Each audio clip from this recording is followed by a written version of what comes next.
Jujutsu Kaisen Season 1 ended with an epic fight between Itadori Yuji, Nobara Kujisaki, and two of the three Cursed Womb brothers, namely Iso and Sechizu. Being one of the most explosively popular anime series of all time, Jujutsu Kaisen circles around the tale of Itadori, who is thrown headfirst into the world of cursed spirits after an encounter with Megumi Fugaguro. Season 1 managed to not only paint an intricate picture of the anime's worldbuilding, but also introduced key characters with varying complexities who tie into the saga in exciting ways. The wild pink-haired selfless boy. The evolution of Itadori Yuji. Having grown up with his grandfather Wasuke, Yuji was understandably devastated after his death, especially his final words, which urged Yuji to help as many people as he could in his lifetime and change lives for the better. Although innately selfless from the get-go, Yuji is deeply impacted by Wasuke's words, which later manifests in his decision to eat one of Ryomen Sukuna's fingers in an attempt to save Megumi.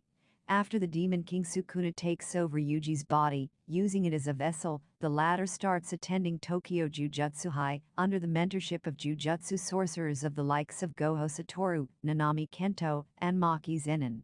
With time, Yuji proves himself to be incredibly gifted, having mastered the art of energy manipulation, while successfully suppressing Sukuna inside his body, which in itself is no small feat.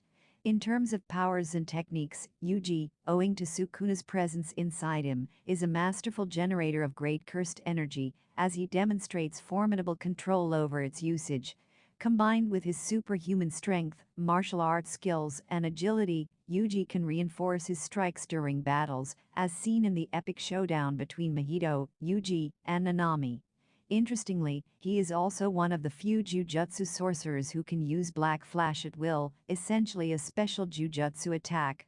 Black Flash helps boost a physical attack, provided that the user can use their cursed energy within 1/1,000,000th of a second. Todo describes Black Flash as a distortion in space, and thus reveals that it can amplify the force of an attack. It is more impactful than Yuji's delay-based Divergent Fist. What makes Yuji such a compelling protagonist is his ability to race through life despite massive setbacks, and the utter lack of selfishness he displays when it comes to protecting those around him. Despite knowing that he is destined for death after he ingests all of Sukuna's cursed fingers, Yuji never backs from a challenge or hesitates from sacrificing himself during a catastrophic battle. Jujutsu Kaisen Season 1 demonstrates incredible growth in terms of Yuji's abilities, along with his sense of maturity, which comes forth beautifully during somber moments scattered amid the lighthearted ones. Yuji and Nobara vs Iso and Sechizu, the Anatomy of a Fight sequence. This standout featured in the final episodes of Jujutsu Kaisen allows Yuji, along with an often underused yet extremely powerful Nobara, to showcase their individual strengths and collective strategies. Iso manages to spill his toxic blood on both Yuji and Nobara via his maximum winking technique, which would essentially reduce them to their bones in a matter of some time. Despite this dire circumstance, Nobara uses her straw doll technique and challenges Iso and Sechizu to a game of chicken. She uses the resonance technique to reflect the curse back on the users. Interestingly, Yuji is immune to Iso's poison, as the King of Curses resides within him, propelling him to plummet Sechizu with a string of cursed energy-infused punches, which grievously injures the latter. In a moment of perfect symbiosis and collective power, Yuji and Nobara activate Black Flash, which drives a nail clean through Sechizu's head, and Iso's right arm is blown off completely.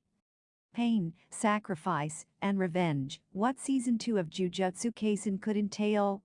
While Iso is eventually killed, the third Cursed Womb brother, Choso, remains at large, aligning himself with Mahito and Jito, the architects behind giving curses human vessels. Hence, Jujutsu Kaisen Season 2 could follow Choso's arc for revenge, while also focusing on Mahito and Jito's scheme to bring down one of the most formidable of jujutsu sorcerers, Satoru Goho.